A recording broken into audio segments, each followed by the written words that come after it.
ത്രിയേക ദൈവത്തിൻ്റെ ധന്യതിരുനാമത്തിന് മഹത്വം ഉണ്ടാകട്ടെ.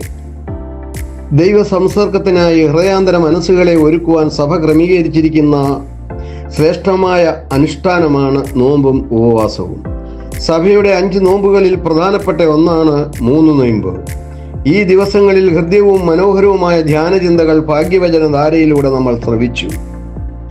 യേശുക്രിസ്തു തന്നോട് ഉപമിച്ച ഏക പ്രവാചകൻ യോന മാത്രമാണ്. വിശുദ്ധ മത്തായിയുടെ സുവിശേഷം 12-ാം അധ്യായം 39 മുതൽ 42 വാക്യങ്ങളിൽ കാണാം. കേവലം 48 വാക്യങ്ങൾ മാത്രം ഉൾക്കൊള്ളുന്ന 4 അധ്യായങ്ങൾ. അർത്ഥസമ്പുഷ്ടമായ ഒരു ചെറിയ പ്രവചന പുസ്തകം. യോനായുടെ പുസ്തകം നൽകുന്ന പാഠങ്ങളെപ്പറ്റി നമുക്ക് ചിന്തിക്കാം. 1. വഷളത്വവും ദുഷ്ടതയും വരുമ്പോൾ ദൈവം ശിക്ഷിക്കൂ എന്നുള്ളത്. യോന 1:2, 3:4. അനുദപിക്കുവാൻ ദൈവം അവസരങ്ങൾ നൽകും. ഉൽപ്പത്തി പുസ്തകം 6:3. മനുഷ്യനിൽ എൻ്റെ ആത്മാവ് സദാകാലവും വാദിച്ചുകൊണ്ടിരിക്കുകയില്ല. മനുഷ്യരുടെ ദുഷ്ടതയ്ക്കുള്ള മുന്നറിയിപ്പാണിത്. My spirit shall not remain with you forever. ദൈവത്തിൻ്റെ പിടിയിൽ നിന്നും ഒഴിഞ്ഞു മാറി രക്ഷപ്പെടുവാൻ ആർക്കും സാധ്യമല്ല. ഉപവാസത്തിലും പ്രാർത്ഥനയിലും അനുദപിച്ചാൽ ദൈവകോപം മാറി രക്ഷ പ്രാപിക്കാം. യോനായുടെ പുസ്തകം 3:5 മുതൽ 8 വരെ വാക്യങ്ങൾ. യോവേൽ പ്രവചനം 2:12-13. വിശുദ്ധ മത്തായിയുടെ സുവിശേഷം 17:21. രക്ഷ സാർവത്രികമാണ്.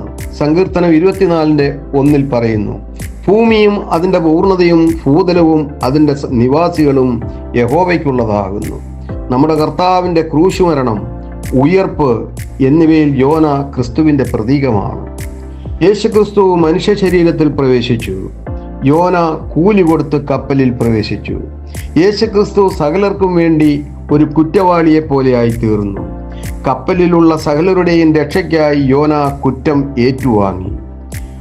ഒരുക്കിയിരുന്ന കല്ലറയിൽ കർത്താവ് പ്രവേശിച്ചു. യോന മത്സ്യത്തിൻ്റെ വയറ്റിൽ 3 ദിവസം കഴിഞ്ഞു. കർത്താവ് 3-ാം ദിവസം ഉയർത്തെഴുന്നേറ്റു. യോനയെ 3-ാം ദിവസം കരയ്ക്ക് മത്സ്യം ശബ്ദിച്ചു. കർത്താവ് ന്യായവിധി പ്രസംഗിച്ചു. യോനായും ന്യായവിധി പ്രസംഗിച്ചു. 4 അധ്യായങ്ങളിൽ കൂടെ യോനായുടെ വിവിധ ഭാവങ്ങൾ കാണാം. ദൈവത്തിൽ നിന്നും ഓടിപ്പോകുന്ന യോന, ദൈവത്തിലേക്ക് ഓടിപ്പോകുന്ന യോന, ദൈവത്തിനു വേണ്ടി ഓടിപ്പോകുന്ന യോന, ദൈവത്തിന് മീതെ പോകുന്ന യോന, ഉറങ്ങുന്ന യോന, പ്രാർത്ഥിക്കുന്ന യോന, പ്രസംഗിക്കുന്ന യോന, ദൈവവുമായി സംവാദിക്കുന്ന യോന. കേവലം കഴിഞ്ഞകാല സംഭവം ഓർമ്മയിൽ കൊണ്ടുവരിക എന്നതല്ല, അതിലുപരി യോനായുടെ പ്രസംഗം കേട്ട് രട്ടിലും വെണ്ണീരിലും രാജാവും പ്രജകളും ഇരുന്ന് ഉപവസിച്ച് കണ്ണുനീരോടുകൂടി പ്രാർത്ഥിച്ചു.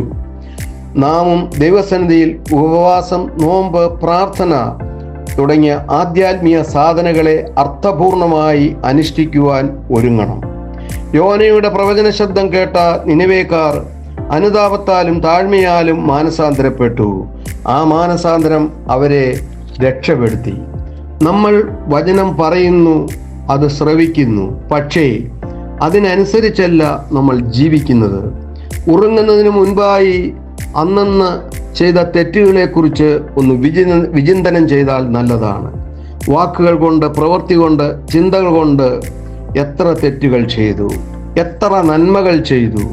നമ്മുടെ തെറ്റുകളെ കുറച്ച് കൊണ്ടുവരാം. അപ്പോൾ ഈ 16-ാം തീയതി ഭാഗ്യസ്മരണാർഹനായ ഒസ്താത്യോസ് തിരുമേനിയുടെ 13ാമത് ഓർമ്മ സഭ കൊണ്ടാടുന്നു.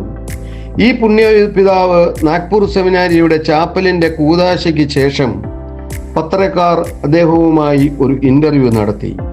അത് കേൾക്കുവാനുള്ള അവസരം എനിക്ക് ലഭിച്ചു. അവർ തിരുമേനിയോട് ഇനിയും തിരുമേനിയുടെ ശേഷിച്ചിരിക്കുന്ന പ്രേക്ഷിത ദൗത്യം എന്താണ്? മറുപടിയായി, ഞാൻ ധാരാളം എഴുതുന്നു, പറയുന്നു, അതുപോലൊന്നും എനിക്ക് പ്രവർത്തിക്കാൻ പറ്റുന്നില്ലല്ലോ എന്നുള്ള ചിന്താഭാരം. നോക്കൂ, ഈ പിതാവിൻ്റെ എളിമയായ ജീവിതവും ഉത്കൃഷ്ടമായ ചിന്തയും എത്ര ശ്രേഷ്ഠമാണ്. നിനുവക്കാരുടെ അനുതാപത്തിൽ സ്വർഗം സന്തോഷിക്കുന്നു. നമ്മുടെ നോമ്പും ഉപവാസവും സ്വർഗം സന്തോഷിപ്പാൻ ഇടയാകണം. കാരുണ്യത്തെ നിനുവാക്കാരിൽ താൻ വർഷിച്ചു.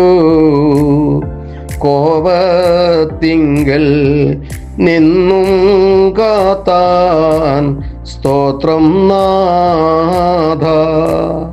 പ്രാർത്ഥനയോടെ ഈ സന്ദേശത്തെ ഉപസംഹരിക്കട്ടെ. ദൈവത്തിന് സ്തുതി.